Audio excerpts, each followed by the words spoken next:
My name is Shari and I'm the platform assistant this morning.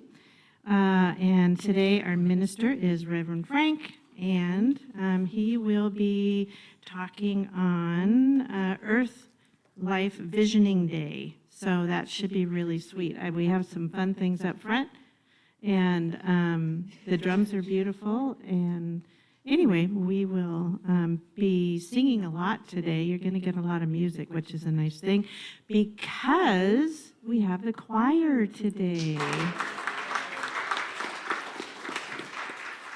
So thank you to Marcia and Kathy for all their patience in teaching us and supporting us. We appreciate that very much.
In prayer, we will settle together.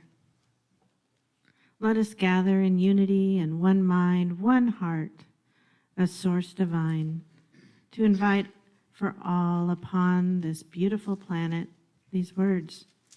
May we each feel the love we are, experience joy in our hearts, affirm the health and well-being of our bodies, that each cell within expresses vitality, that our minds experience the deep satisfaction of fun, good food, that we're able to relax, knowing also that we are safe, that wherever we are, God is, and all is well. If someone you know would benefit from a prayer, send this their way to affirm for them, wherever you are, God is, and all is well. And if you would like to hold them in your heart or say their name out loud, feel free.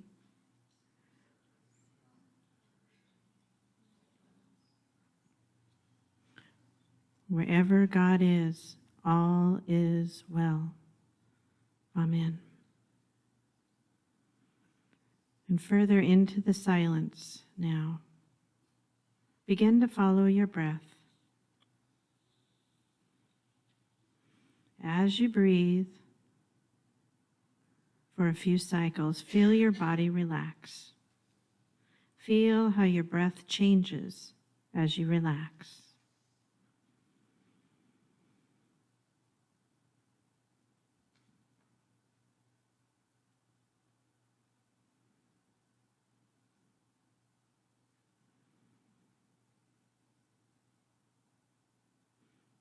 Breathing, follow what your body needs.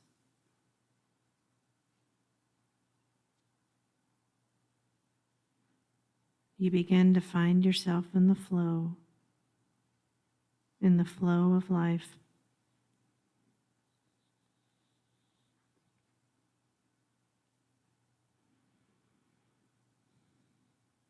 As you float in this flow of oneness, allow the idea that all life has leavened from Gaia, our Mother Earth.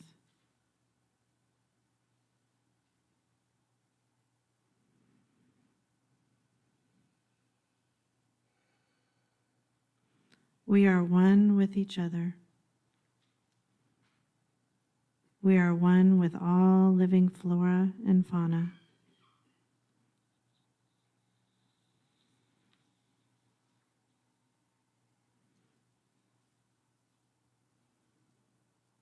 Spring is a sacred metaphor for the awakening, the divine evolution of our beingness.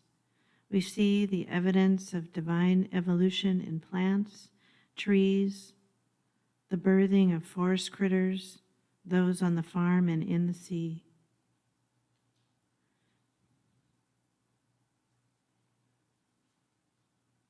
Breathe in.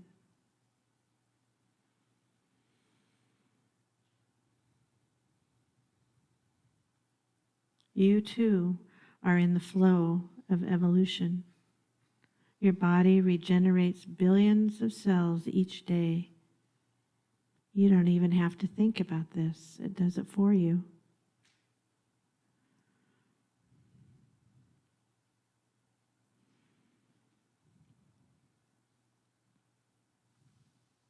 You are in the flow of divine love. The energy of Source permeates your very being.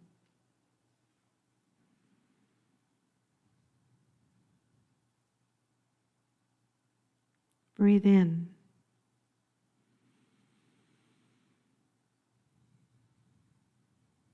Breathe in a bit deeper.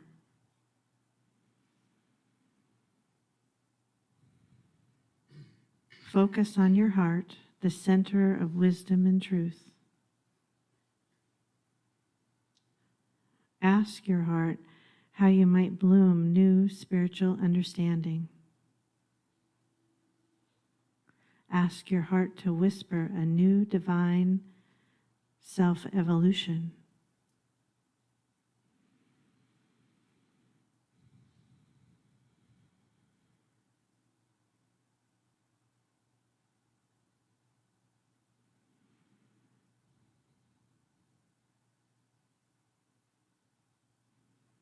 Ask and you will receive.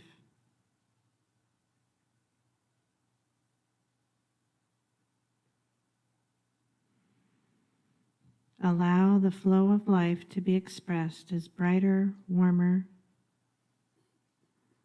more loving, more light. Breathe in.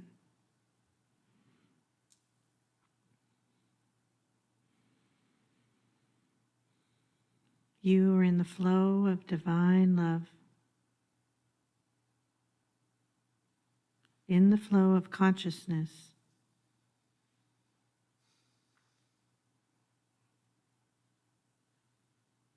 By breathing and listening to the whispers of your heart, all unfolds with grace.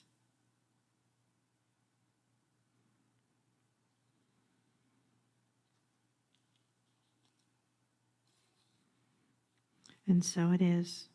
Amen.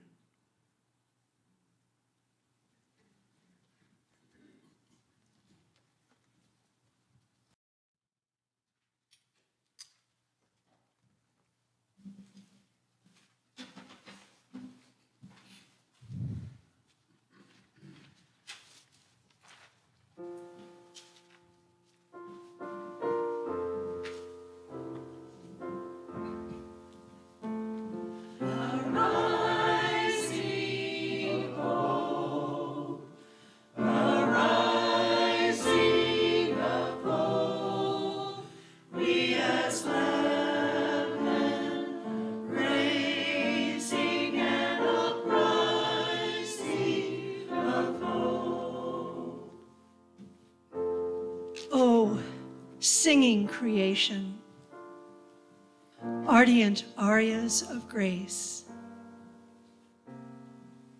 Dream, swirling in darkness, unfurls a wide embrace. Earth, blue land of water, long greening of soul. Love, stirring leaven within the whole.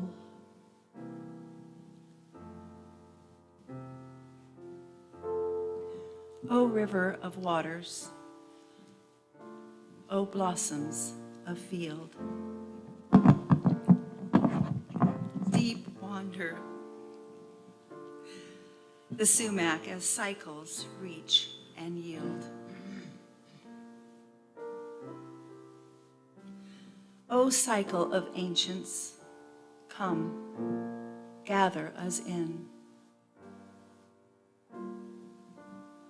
Losing each other, our fall from dream.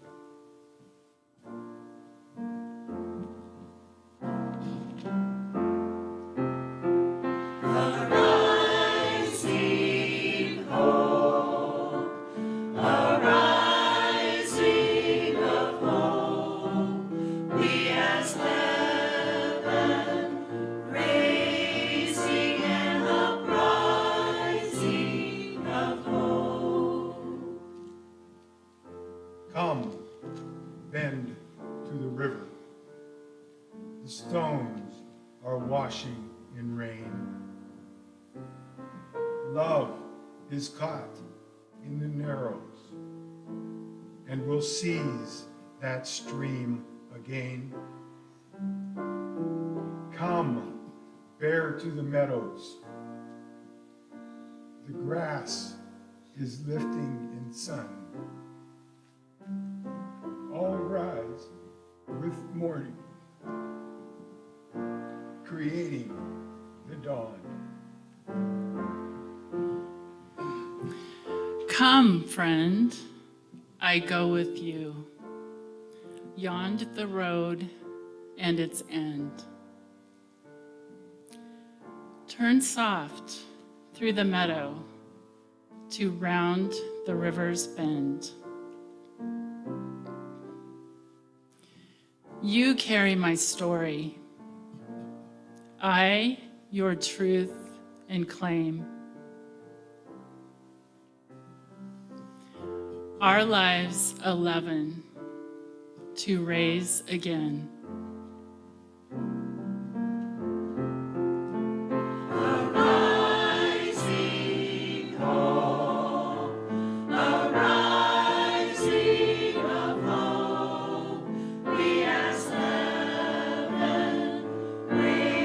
Sing it.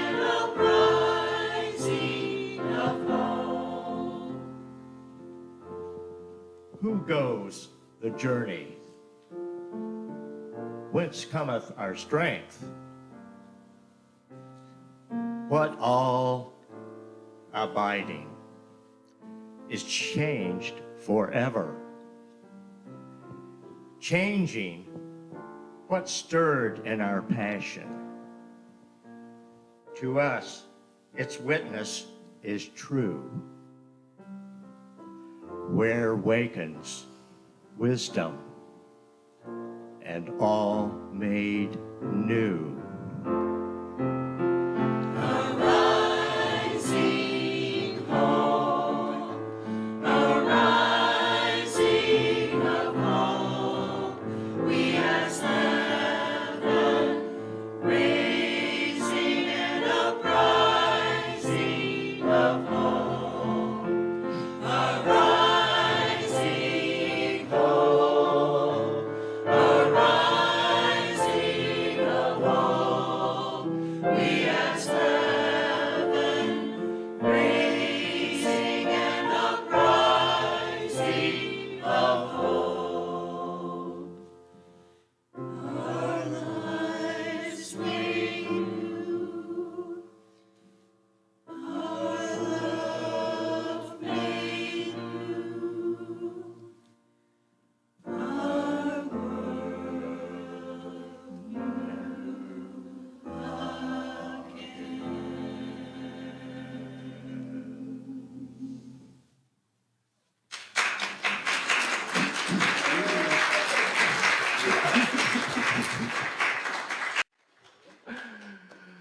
Oh, yeah. Happy Earth Day, everybody. Or tomorrow is Earth Day officially, but we're celebrating today. We celebrated yesterday, Sacred Earth Festival. There must have been 12, 13, 14, 15 of us there over at the Congregationalist Church celebrating and volunteering, and that was an amazing event. Thank you all for coming. Oh, and one of our new people who raised their hands, my son, Dominic, his fiance Laura is here. She's been here before and here doing wedding planning. And her mom, Donna, it's so nice to have her. I've never had a kid get married before, so Donna and I were talking, like, what's our relationship? I mean, that's her mother-in-law, father-in-laws, and all that stuff, but what's our relationship? Is there a word for that? Yeah, we decided to be outlaws. Yeah, we're going to be the outlaws. We got some fun at this wedding. Yeah, so it's interesting. Just touching base for a second, this Earth Day, I love it that we had the choir on Earth Day. We had great music on Easter. And usually think at a spiritual center, you know, Easter's the high holy days. And it is, and that's fine, and the music was wonderful. But I love that our choir came on Earth Day, because Earth Day has gotten to be a thing in our culture, actually a thing in our world, and our thing in our human consciousness that has risen up to be a pretty important event. And not that old. I mean, just a quick thing. I was thinking of, like, in the 1970s, I mean, I was just a kid, right? And wasn't paying attention to things like Earth Days. I was interested in things like baseball and, you know, mostly baseball. And you know, this thing, Earth Day came. Then for me, you know, my first real job I got after I got a degree in theology and philosophy. So you go, what do you do with a degree in theology and philosophy? I got a job with EPA. That's what you do. I don't know, you find something. But I was on an emergency response contract for EPA, really focused on this sense of knowing that Earth needed care in a very practical way. And I was doing response and hazmat cleanup, and you know, you see the people in the white suits and the tanks. You know, that's what I did, like, for 17 years. And then I sort of moved. But while I was doing that, I also had a job with the Franciscans on Friday afternoons. I'd go over and work with the Franciscans, and we started doing this thing called Ecology of the Heart. And doing retreats. So on one hand, I was doing this physical cleanup, but the other hand, something was always like, yeah, but it takes more than just cleaning up messes. There's something brewing here that is alive in me and alive in our culture and alive in the world. And what is that? And then I started working on planning. And so then my second job was I started planning to make sure that hazmat and other kind of crazy incidents wouldn't happen in the first place. And that was good as well. Still very practical. And what I want to suggest, and at least this is sort of the evolution of my life, and I think it's maybe parallels a little bit of evolution of culture, and maybe it's something that all of us can relate to. And while all that other stuff is perfect, good, important, responsible, I'm now at a point where it's like an evolution, an ecology of consciousness. What I'm suggesting is on Earth Day, that what we do, that when we celebrate ecology, I'm talking about ecology of consciousness, an ecology of raising our awakened awareness, so we start noticing in an even more important way the interrelatedness, the interbeingness of the all. Of all things. And I want to bring up something that it's kind of an interesting piece in our culture. And I want to talk about this master teachers of ours, Jesus of Nazareth. And in the Gospel of Luke, it says, or Matthew, this is from Matthew, he says, and Jesus went and taught in the synagogues. He proclaimed the kingdom of heaven, and he healed the sick. Pretty good. What was Jesus doing? Teaching in the synagogues, proclaiming the kingdom of heaven, healing the sick. And it's interesting, I want to focus on that middle part because we talk about this here and you hear it in the culture all the time. And in Matthew, he said the kingdom of heaven, and Luke and Mark, he talked about the kingdom of God. But this word heaven sticks in my, the way I'm going to say it, I'm going to say from here on in the reign of God, the reign of God. If you want, you could say the reign of awakened consciousness into greater dimensions of awakened awareness that brings us into the Christ self of our nature. You can say all that, or you could just say the reign of God. That's probably easier. And this reign of the divine, the reign of God in our life. But I want to touch a bit on this thing called heaven, because I was at numerous places recently, numerous events, numerous opportunities where I heard people talking about different things, and heaven came up. And what came up constantly, what came up multiple times? Well, who's going to heaven? I'm like, well, what do you mean, who's going to heaven? Like, when you die, are you going to heaven or hell? And I just thought, really? Are we talking about that? I mean, and if that's important to you, fine. I'm not. Go ahead. That's fine. I don't really personally think in those terms anymore. You want to talk about, well, what happens after when we're done living? We're not done living. There's birth, there's transformation, there's regeneration, there's new birth, there's transformation, then there's regeneration, then there's new birth. It's spring. Why do we put Easter on spring? In all the traditions, we put Easter on spring. And by the way, we just had Easter. Do you know the Coptic people who are meeting here on Saturday, their Easter's not for another 3 weeks. We brought them a welcome cake. It's in the freezer. Don't eat it.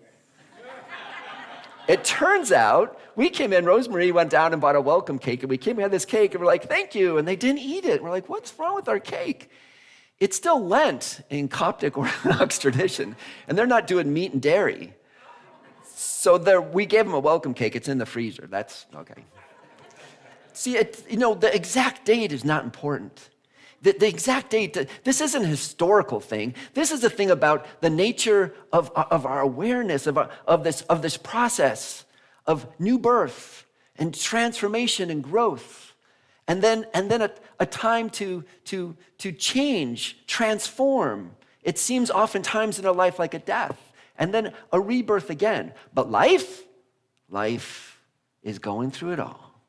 This eternality of life. Life is synonymous with God, as is love, as is power, as is strength, as is wisdom, as is compassion. These are synonyms. Synonyms. And it's eternal. This thing, life, is eternal. So we talk about we're going to go to heaven as if it's like, or maybe the other place. Dualism. Here we are back in the dualism. And all this stuff that Jesus talked about, this reign of the divine, this reign of God, is unitive consciousness. It's balancing consciousness. It's unity consciousness. This dance we do sometimes, was that good or bad? Yeah. Many times, and I'll just, in all humanity, blessed are the meek, one of the Beatitudes. Blessed are the meek. Blessed are the poor in spirit. Theirs is the reign of God. What does that mean to be poor in spirit, It means don't be so doggone sure you know everything that's going on, right? It means have a dose of humility. And I think about this thing, right and wrong, this, well, is that right? And there's this, and it's okay to, we think in these, trying to figure it out, but the suggestion is to find that place where we're in all humility, we say, we think this is what we're doing, the least harmful, we think we're on the right track, and as best as I can understand, I'm going to put it out like this, and then be fully ready to say you're sorry because you totally missed it. Or maybe you got it right. Or maybe you got it right a couple times, but then you didn't. It's like you raised kids. You did the very best you could, right? I did a great job raising your kids. Don't we all say that? And then they call and go, yeah, I'm in therapy. Of course.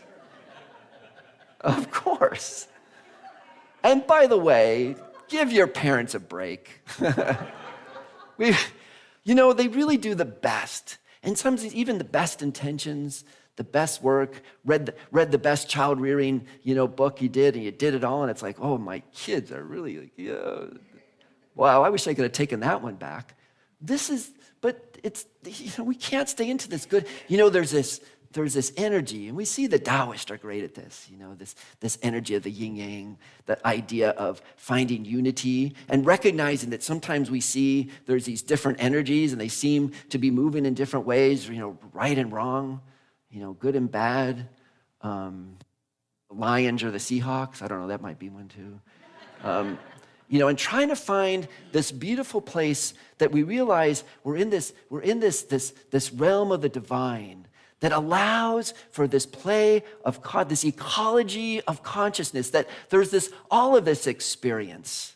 And we're doing our best to just find this sweet spot in this male-female energy, this right-wrong energy, and this yin-yang energy, to really feel into, okay, here's a sweet spot. Then there's tension this way. We want to find, and we want to do it in balance with each other. And we want to do it in a balance with all of nature. It's finding that harmonious, balancing equilibrium spot where we can say, and how do you know? That's the whole talk about this day. That's really where I go. How do you know you're in this realm of God? How do you know that we finally found that sweet spot? And one of the things is, that you can go back, oh boy, Jesus teaching over and over. Here's a good one.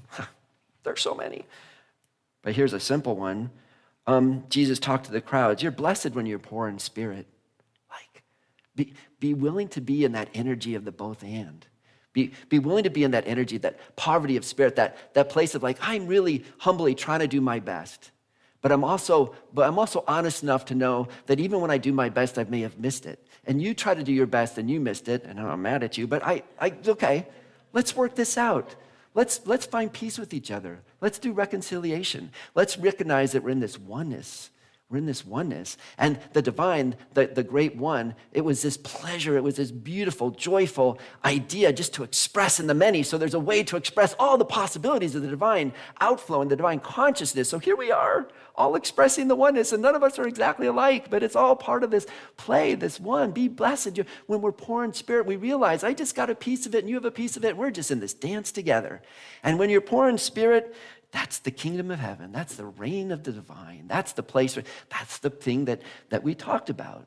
That's the place of the yin-yang, that harmonious thing that the Taoists talk about. It's that beautiful middle ground. Blessed are those who mourn, you'll be comforted. Blessed are those who really feel deeply into the pain of the world. Blessed are those who on Earth Day, look at Mother Earth and say, oh yeah, there's some waters contaminated, there's some air, we've really blasted through the highest level of CO2 that scientists have been telling us to keep it below 320. We're up to 450, and we don't have to tell you, you can read all this on the news, all the climate issues that are going on. But if you go, oh,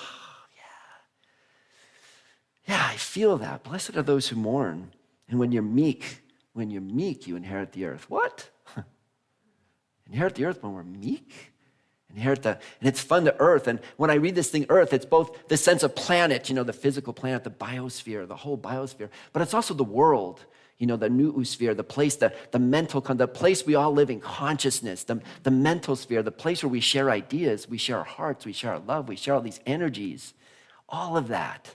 And it's meekness, it's humility, it's openness, it's awareness, it's willingness to take it in from each other. A meekness that's not so sure that I'm right. I mean, I can stand up here and go, yeah, I think this is how I read. How do you read it? I'm just sharing this stuff. I mean, I'm trying to give you a sense of my take, but all meekness from all of us is going, here's what this master teacher told us. How does meekness, it sure seems very different than a lot of people we watch on the news. I don't see a lot of meekness there. What is the meekness? When you hunger and thirst for righteousness, I'm going to pause that. Hunger and thirst for righteousness here on Earth Day, hunger and thirst. You'll be satisfied when you hunger and thirst. It's I really would like to see a sense of kindness and balance and justice. And the two that get me is climate change and homelessness. There's others. I mean, pick your own, right? We all have all these. And what's really interesting is that somehow, some way, I know that climate change and homelessness are related. Maybe I don't know all the details. Oh, we were talking about, Laura was sharing me, well, what about this one? What about people who don't have homes right now or living on the streets and show up at the hospital because they're sick because of their exposure? So we have all this world where we're looking at medical and Medicaid and Medicare and all the things about how we take care of sickness. And then over here, we have another department that's talking about how we deal with homelessness and people and housing prices and all this. But aren't they related? Isn't this whole thing, all of this is this intermeshed system where we need to, like this ecology. Ecology means seeing the interrelatedness of things, an ecology of consciousness, where we can raise our awakened awareness and start seeing the interconnectedness with all these things, and in meekness and humility saying, yeah, that's pretty complicated, I don't know, but there is something I can do. There is a way through. There is a next step to all this. There is a next step. And it's not about, heaven or earth or heaven and hell or any of these dualisms. It's about the realm of God, which is present right now, right here, in our life, in our awakened conscious. Charles Fillmore, Unity co-founder, said that realm of God, think of it as Christ consciousness. The realm of God is when we can elevate, when our own consciousness emerges into the area where we harmonize, coordinate with, align with, we become symbiotic and always connect with the Christ consciousness. And then we find it. But it seems so big. That's so huge. The connection of God and Christ, that's big. And then Jesus tells a story. Jesus tells a story. The kingdom of heaven, the realm of God is like this. I'll tell you to you first from Matthew, and I want to tell it to you from the Gospel of Thomas. In the Gospel of Matthew, Jesus says, the realm of God is like this. It's like leaven. And a woman took it and she kneaded it into 3 big loaves. And she put them aside and she came back later and they were ginormous, enough to feed a banquet. And Gospel of Thomas says it a little bit different. The kingdom of heaven, the rule of the divine, the rule of God is like a woman who needs three parcels, or I forget the word, 3 units of dough, and it grows into a giant dough ball. And the idea is that in Luke and Matthew, they say the kingdom of God is like the yeast. And in Thomas, the kingdom of God is like a woman who works the yeast. Or is it the yeast that the woman works? Or is it the woman that the woman... it's kind of funny. Where does it start? It's kind of like in Luke, it's like the work is done by the divine. God's doing all the work. You just have to pitch in. And in Thomas is, if you just pitch in, God will do all this work. But the funny part is, it just takes, this whole month we've been doing parables, right? It's like the mustard seed, the smallest seed, but it grows to be of great service. And what does the person do? Or the person who spreads the seed out. Some falls on the rock, some falls. But in the end, some falls in the good soil and boom, 30, 60, 90-fold. And what did they do? They just threw some seed out. It doesn't take a lot on our part. But we got to do something to get it going. This is realm of God talk. It's like, get involved. But it's overwhelming. You don't have to just get involved in some way. Oh, here's a fun thing. Okay, there's a parable, but here's a fun story. This might make fun. It's a piece of paper. So imagine I fold a piece of paper. That's all I do. I fold it in half. Now, by the way, the moon is 239,000 miles. 239,000 miles from Earth, the moon, okay? And I say, well, I'm going to fold this paper, and I'm going to keep folding it till it's so big it's going to get me to the moon. So today I fold it. Tomorrow I fold it again. Now it's a little bit thicker. How many times do I need to fold this paper in half until it's big enough to go 239,000 miles and get to the moon? Throw it out. How many times do you think? 10? No, not 10. Hey, what do you think? Throw out a number. How many times? 1 million. 10 million. 39,000. Come on, something else. How many times should I fold this piece of paper so it's big enough and tall enough to get to the moon? To infinity. Well, here, I'll show you. Here's 1, 2, 3, 4. And if I go just another dozen times, it gets to be like this. You get 500, and then you fold it at half again. I know it's hard to fold the paper. Fold it again, now it's 1,000. Fold that again, it's 2,000. Fold that again, it's 4,000. Fold that again, it's 8,000. Fold that again. You see where I'm going? One little thing, fold the paper in half. Just do it once. Maybe tomorrow, do it again. Do it 42 times. You do the math. I figured it out on a napkin. 42 times, 42, and it reaches to the moon. Yeah. You don't believe me. I could show you on a piece of paper. It's really easy. 1 goes to 2, 2 goes to 4, 4 goes to 8, 8 goes to 16, 16 goes to 32, 30 to 64, 64 goes to 120, 120 goes to 300, 300 goes to 600, 600 goes to 1,200. Just keep going, 2,400, 4,800, 1,000, 2,000, 4,000, 8, and next thing you know, you're on the moon. Yeah, 42 times. That's what I came up with this morning. I love that story. It's like a science parable. Yeah. The thing is, we sometimes don't realize what a little bit of effort, repeatedly done over and over, in a very simple way, can net us. Yeah, a little bit of effort. Oh, didn't you sing the song to that? The song, it was in the lyrics of the song, the opening song. Just do little things every day. So the question is, I'm going to trip on this. I know.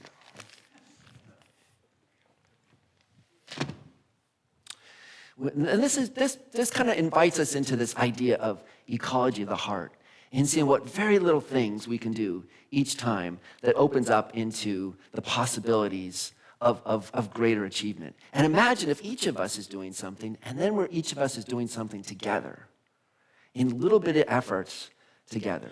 So on Earth Day, we want to think in terms of mustard seeds. We want to think in terms of just putting the dough just putting the leaven in the dough. Just a little bit of leaven. And we put it in the dough. And by the way, when the way it worked is when they said they put in those measures of dough and she put the leaven in the Gospel of Thomas, what they said is, when I read about it, is the amount of bread that would have been made could have had for like a party of 100 people. Huge amount of bread. But the lady just put a little bit of dough. The only option of her is not putting a little bit of leaven in it. And then it would have been flat and it wouldn't have been worth much. So it takes this much effort on our part, aligned and in harmony with the consciousness of the divine, to reap great benefits. This is the realm of the divine. So all this stuff about where you're going to go when you die to a heaven. The heaven that Jesus was speaking of was a way of living, a way of consciousness that said, just trust to put in our own amount of effort that we're able to do and coordinate, cooperate, harmonize with, align with, be in harmony with that greater energy that's unfolding. So on Earth Day, I want to ask you just to do this little energy, this little practice with me. So it's Earth Day. And just imagine, what little piece of yeast do you want to add to the issue that makes a profound difference? How many times? In what way can you fold the paper just one more time? Just one more time so that it can reach to the moon. In what way can you spread just a few more mustard seeds, little mustard seeds, this much energy, but at least do that much that makes a difference? And part of it is, well, what do I think for Earth? What is the issue I think? Some people see big issues. I know some of us, what we see on Earth is different. What we want to do to show for Earth. And imagine too, I got to say this. We think about Earth Day, like this. We look out the window and we see this demonstration, this expression of the divine. And yet what we know is all of this creation is just an out-breath of the divine. And it's going back to an in-breath, back to the unitive consciousness. It's like, and we're all together in this out-breath. So what way? We're already all connected. It's just a matter of asking ourselves a deeper question of how do we want to make that connection more palpable? In what way can we make a connection with the earth? And we can think of earth out there, but it's really the nature of ourselves. And what we are Earth. There's Earth and here's us. We're all it, right? But we want to deepen this play of content, deepen our awakened awareness of the connectivity of the truth of our nature. In what way can we make that connection? And one simple way is I'll tell you what I did is, and it's just a fun story. It's like one day I don't want to drive my car to work. I'll just save the gas. So I bought a bike. Now, if you think I'm suffering, you're wrong. I have so much fun riding my bike. If I don't get to ride my bike one week because it's raining, I'm really mad about it. I still do it, and I come in, and Janae goes, "You are covered in mud," and I have mud all over me. But it's really, just one little way. And it turns out that little way, is it have to do with planting a garden? I went out one day with the people, the Walk a Million Trees Project. I just went out one Saturday morning with them. I thought we were going to plant trees. We just cut English ivy. And to save trees' lives, I did it over at your house. I tell you, I don't know why that is so much fun to go out and rescue trees and clip off English ivy. We're out there singing songs. My job was to walk around every 15 minutes with a chime with all the volunteers. And every 15 minutes, I would ring the chime, and everyone's supposed to put their clippers down and just breathe and center themselves in what they were doing. Okay, I hit that chime twice. Then I found a big, giant clippers. I forget the chime. I was like, out there, saving trees' lives. So satisfying, telling jokes, having a great time, all the volunteers. Little ways. And every single time it seems like I try something new or try some way to be involved with earth care, with loving our mother in a deeper way, of connecting to the ecology of consciousness, that it actually turns out to be a lot of fun, a lot of connection, a lot of community building. So I invite you into the community building, the harmonizing, the connectivity, the love, the ecology of consciousness that connects, that leaves us feeling with that satisfied place. So here's what we could do. I invite you to just close your eyes for a minute. Maybe put your hand on your heart, and in this exercise, what I want to ask you is, when it comes to what little way might I show up different from Mother Earth to be in harmony with the earth in a deeper way. Allow any kind of ideas you have, let them go. No ideas. And all that in your mind, all the things you've read, all the ideas you think you might have had, just let those go for a second. Yeah, just let them go. And then maybe you have things like in your feeling nature, and you go, I really feel like doing this, and I feel like doing that, and that's fine, but just for the moment, just let that go too. Just let it go. And I ask you to sink into that very temple of your heart. And breathe in deep. Go to your heart space. And in that heart space, you might sense it's cavernous, it's large, it's abundant, it's full, it's profound. It carries all potentiality, all possibility, all the outpicturing of the divine impetus in the world. It's all there and available to us in our heart space. And just ask a simple question to your heart, not your head, not to the feelings, but to your heart. What's mine? What simple way do I put yeast into the dough? What simple way do I spread seed? What simple way do I show up? What's mine to do? What's mine to do to love this earth and to be in this ecology of consciousness, into a deeper understanding of my place and my role for Mother Earth right now, and this time in the earth, and this way of being part of this realm of the divine. And just breathe into that for a few deep breaths.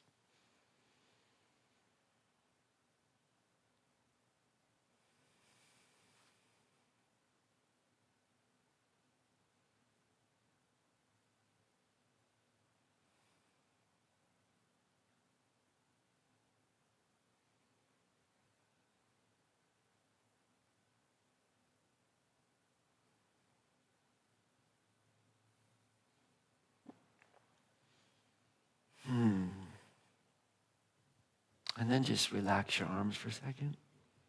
Maybe lift your shoulders up and down. Take a final breath and come back to the room. Ooh, I just got a great idea. Maybe you did too. And if you didn't get it, if you got a great idea just now, hold on to that. That's just your heart talking. That's just in this place. That's in the abode of the realm of the divine, in our heart language. Oh, our heads, our good ideas can really send us down what we seem is a really good idea, but our heart knows. Our heart knows what's ours to do. And I want to suggest that whole exercise took a minute. I want to invite you to be 1-minute mystics. 1-minute mystics. And any time of the day, you're out walking your dog in the woods, you're just outside, and all of a sudden you're getting in your car and it's warm or it's rainy, or you just get that feel of like, it's just a beautiful day. Just be a 1-minute mystic. What's my heart telling me to do? What's up for my heart right now? What's interesting for me, even though I asked the question, I seeded the intention, I'm asking about Earth, I can't not do that and not think about the homeless people I see in the city of Bellingham. I don't know, I can't. That's where I'm at. Somehow I see this dance between these things that I don't fully appreciate or understand, but it's there, you know? All sort of root energies that our heart can give us information of what to do. Or maybe it's night and you just say, I just want to do, I want to do some kind of evening prayer. Just be a 1-minute mystic. Is 1 minute enough? Just a little yeast. Is 1 minute enough? Just one spread of the mustard seed. Is 1 minute enough? Just plant an acorn. Here comes an oak. Is 1 minute enough? Just fold a piece of paper in half one time. Do that 42 times, you're on the moon. Is 1 minute enough? It is. This realm of the divine is not great giant leaps on our part. It's just taking one more additional step. That's not just making us feel better. That's the gospel of Jesus. Take a step, plant a seed, put in the yeast, fold the paper. One more little step. Aligned and open as you do it, in harmony with an openness to say, I'm listening in humility, I'm a poor in spirit, I'm the meek, I'm open, I don't pretend like I know it all, but I'm available, I'm listening, I'm here in humility. What's mine to do? Be a 1-minute mystic, okay? For Earth Day, but through the year. All right. Hey, blessings all.